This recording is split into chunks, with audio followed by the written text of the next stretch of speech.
Looks like we're all here. Mickey, come here. It's R. With the other pilots, Mucky? Yep. Oh yeah. No, with the SOAR. Yeah, east. Left, yeah. Look out for over. Come to me. Everybody east. Alright, great. Alright, thanks very much. Okay, that's good. Alright, I'll start off.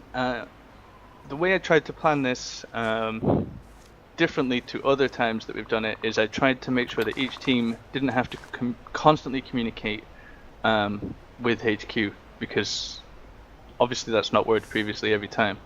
So with the JTAC team, I know they had problems, which we'll get to in a minute, but you know, I set them up on a hilltop somewhere. Cass knew who they were, they knew who Cass was, and you know, they were cleared to just start wiping out targets in the AO. That way I didn't need every 10 seconds somebody saying, you know, permission to engage this, permission to engage this, because that's, you know, that's just crap. So you know, I set them on that. Rangers and Hellhounds here, Delta, we were the main assault force, and our primary objective was the radio tower. Previously with other missions, we've not made the radio tower and the anti-air radar tower priorities, and because of that our air assets are getting smoked, and we're just getting constantly swarmed by enemy power drops. And we managed to get the radio tower down pretty quickly, and we cleaned the AO up in fairly quick succession, I thought. I think that's a priority for anybody that wants to lead you know, an AO mission like this in the future. You've got to get that radio tower down ASAP. Otherwise, just every few minutes, you're just going to get another 5 to 10 infantry being dropped in on your position, and you're going to get bogged down. Now, DevGru, because we were moving in from the south, we knew that you know, if we initiated contact, we'd start pulling all the contact, which it seems we did. We took quite a lot of casualties. And the DevGru team, they were moving on the east flank, or the west side, sorry. Was it? Yeah, the west. They were moving in from the west, in a much smaller team, but they were able to move straight in there. And by the sounds of things, you know, they could just pick off targets, and they captured, I think, 3 camps in rapid succession before we'd even captured 1. So, you know, in my mind, that worked pretty well. Saber, I mean, I couldn't get contact with Saber. Maybe that was the mountains. Or whatever, I don't really know. But yeah, that was unfortunate. From my side, you know, the Rangers did a good job. We took a lot of contact. Our initial contact we took was indirect fire from, I'm not sure what you call the Russian Mark 19 equivalent. Anybody know? AGS. That's the one, yeah. That's what we took our initial contact from, but we managed to pull out before it killed anybody. Delta had good eyes on 3 or 4 targets at the base of the radio tower. They took them out almost in their first salvo completely, moved on the radio tower, placed satchels. We then started taking a lot of fire. I believe, Agent, you placed the satchels? Yeah. Correct, yeah. The rest of us went down apart from Agent, so he blew the radio tower, pulled myself back, you know, revived me up. At that point, Hellhounds moved in to help cover us. As we revived our wounded, which we got all up apart from Urban, unfortunately, who bled out in that time. My apologies. No problem. And then, you know, we moved to cover this, capture the south camp. By the time we were in the south camp, DevGru had captured the first 2 camps with only 1 remaining, and I believe the anti-air radar was taken out, possibly by Cass, or was that you guys, DevGru? That was Kaz. Was it Cass? Okay. But that was, you know, made a noticeable difference. There was no constant enemy air assets and things. And then, yeah, we cleaned up the last camp. I'm not sure what the mission time total has been. What, an hour? 2 hours? 2 hours. 2 hours, yeah.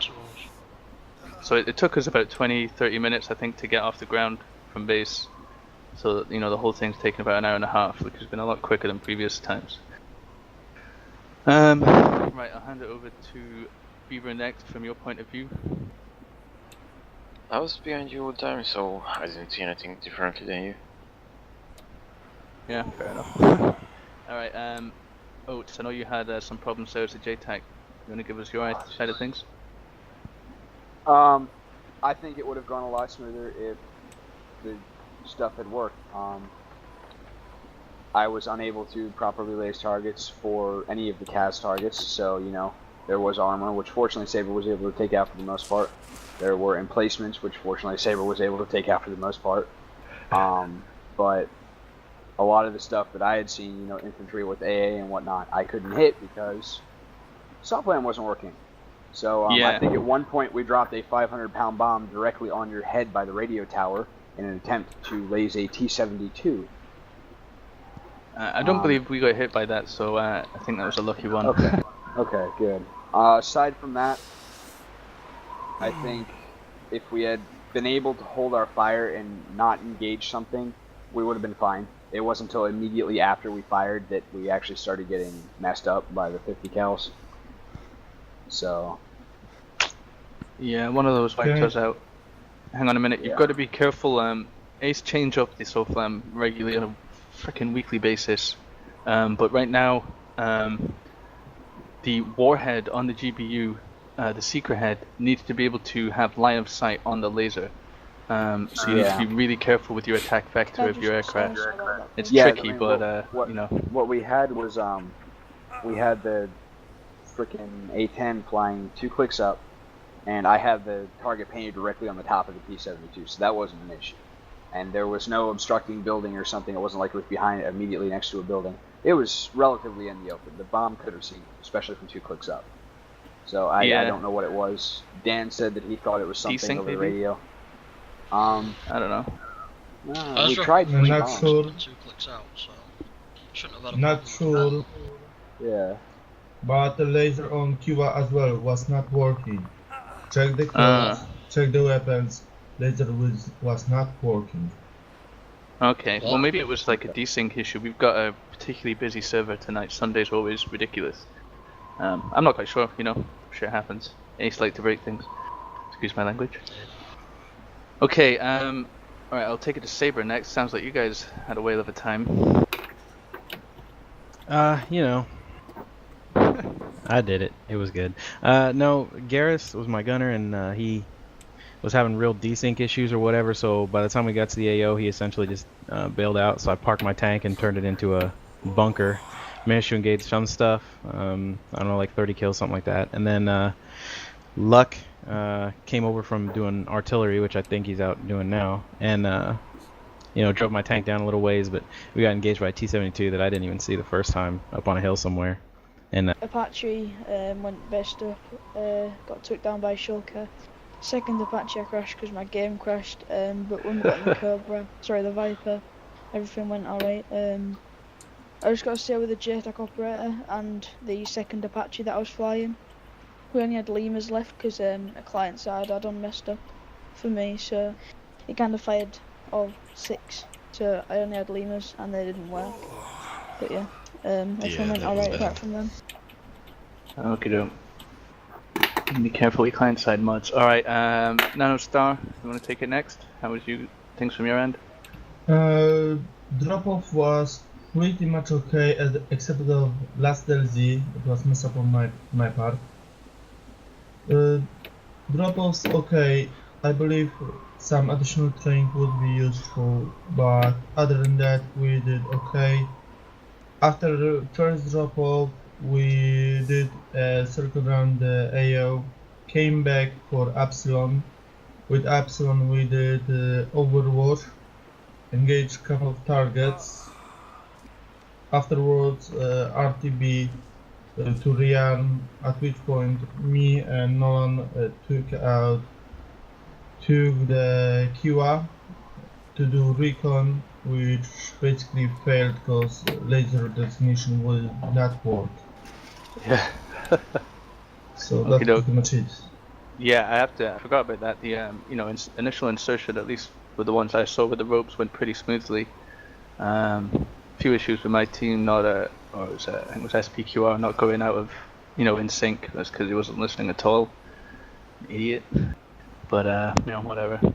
But yeah, I mean, first insert with our JTAC team was good. You know, pretty smooth and pretty quick, as was the second. So yeah, I was pretty pleased with that, and the pickup was very nicely done and very smooth as well. So thank you. All right. I'm not going to go around every single individual, but does anybody have a comment they'd like to make? Yeah. Alright, Dan, go ahead. Sorry, Dan, I With forgot the about the fifth thing. with the laser guided bombs, I think there's a problem with the initial laser guided bombs already on the aircraft. Because last night we had the same problem. the first sortie I flew, I was dropping bombs that were attacking. They weren't hitting the laser, but once I'd rearmed and I attacked targets, they were hitting dead on. So I think there was a problem with initial laser guided bombs on aircraft.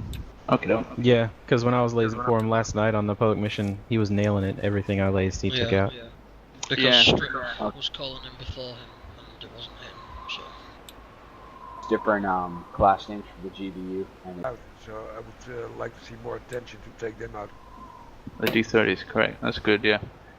I agree with that. Thank you. Anybody else? No? Alright. Alright, what do we got now? Armor's probably going to be down. I'll retask to something else, so I'll stick around. Okay, well, we've got a side mission pretty close as well, which is destroy a tank.